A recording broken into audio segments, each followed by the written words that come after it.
आपने भगवान महाकाल की भक्ति करने वाले बहुत सारे भक्तों के बारे में सुना होगा।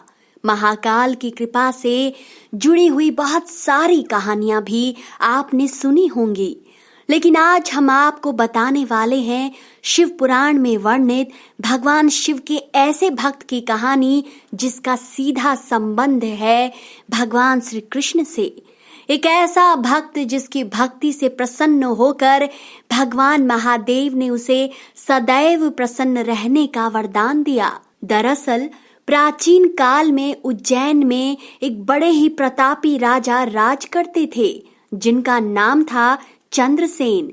चंद्रसेन शिव भक्त और जितेंद्रिय थे। शिव की भक्ति से प्रसन्न होकर शिव के पार्षदों में से एक और प्रधान मणिभद्र राजा चंद्रसेन के मित्र हो गए थे और उन्होंने कौस्तुभ नामक एक मणि राजा चंद्रसेन को प्रदान कर दी थी। राजा चंद्रसेन इस मणि को जब भी अपने गले में धारण कर सिंहासन पर बैठते थे तो चारों दिशाओं में प्रकाश फैलने लगता था। आसपास के राजा इस मणि को लेने के लिए लालायित थे और उन सभी ने मिलकर राजा चंद्रसेन के राज्य पर अधिकार करने की योजना बनाई। सभी राजाओं ने मिलकर उज्जैन को चारों ओर से घेर लिया। चारों ओर हाहाकार मच गया। राजा चंद्रसेन भगवान महाकाल की शरण में चले गए और उनकी आराधना करने लगे। जब राजा चंद्रसेन महाकाल की पूजा कर रहे थे, उसी दौरान एक महिला अपने पुत्र के साथ मंदिर में महाकाल की पूजा करने के लिए आई। उस महिला के बेटे ने राजा चंद्रसेन को भगवान महादेव की आराधना करते हुए देख लिया था। कुछ समय के बाद वह बच्चा अपने घर पहुंचा और एक पत्थर को स्थापित कर उसे शिवलिंग के रूप में पूजने लगा। उसने शिवलिंग पर अक्षत, वस्त्र, दीपक, फूल और फल आदि द्रव्य जुटाकर अर्पित किए। वह महादेव की भक्ति में पूरी तरह रम चुका था। उस बच्चे की मां ने कई बार अपने बेटे को आवाज लगाई, लेकिन बेटा तो भगवान महादेव की भक्ति में लीन था। रुष्ट होने पर उसकी मां ने बच्चे को खूब पीटा और भगवान महादेव का शिवलिंग उठाकर दूसरे स्थान पर फेंक दिया। यह देखकर बालक महादेव को पुकार कर रो उठा और रोते रोते ही मूर्छित हो गया। लेकिन जैसे ही उसकी मूर्छा खुली, उसने देखा कि उसके सामने महादेव का एक सुंदर मंदिर बन गया था।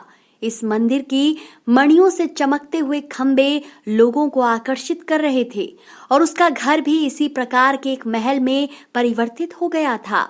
उस बच्चे की मां को अपने किए पर बड़ा अफसोस हुआ और उसने अपने बेटे को अपने हृदय से लगा लिया। इस पूरी चर्चा को सुनने के बाद उज्जैन के राजा महाराज चंद्रसेन भी उसके घर आए और कुछ समय के बाद जो राजा महाराज चंद्रसेन के राज्य पर अधिकार करना चाहते थे, उन्होंने भी अपने हथियार डाल दिए। शिव पुराण के अनुसार उन राजाओं का कहना था कि महादेव के भक्तों से यदि कोई व्यक्ति बैर लेता है तो वह महादेव से बैर लेता है। इसीलिए वे सभी अपने अपने राज्य लौट गए। समस्त देवी देवताओं ने उस स्थान पर आकर उस गोप शिशु को आशीर्वाद दिया। उस इलाके में जितने भी गोप रहते थे, राजा ने उस बच्चे को ही उन सब का राजा बना दिया। कुछ देर बाद उस बच्चे को आशीर्वाद देने के लिए भगवान बजरंग बली भी आए और उन्होंने कहा कि यह बच्चा गोवंश की कीर्ति बढ़ाने वाला बालक है। इसी बालक की वंश परंपरा के अंतर्गत 8वीं पीढ़ी में महायशस्वी नंद उत्पन्न होंगे, जिनके यहाँ साक्षात भगवान नारायण भगवान श्री कृष्ण के रूप में अवतार लेंगे। आगे चलकर यह बालक श्रीकर के नाम से विख्यात होगा। तो दोस्तों, देखा आपने किस प्रकार भगवान श्री कृष्ण के पूर्वजों पर भी भगवान महादेव की कृपा थी और भगवान हनुमान के आशीर्वाद से काफी समय पहले ही यह घोषणा हो गई थी कि भगवान श्री कृष्ण महाराज नंद के घर अवतार लेंगे। वास्तव में यही सत्य है। जो भगवान महादेव की शरण में जाता है तो उसे दुनिया की कोई ताकत पराजित नहीं कर सकती।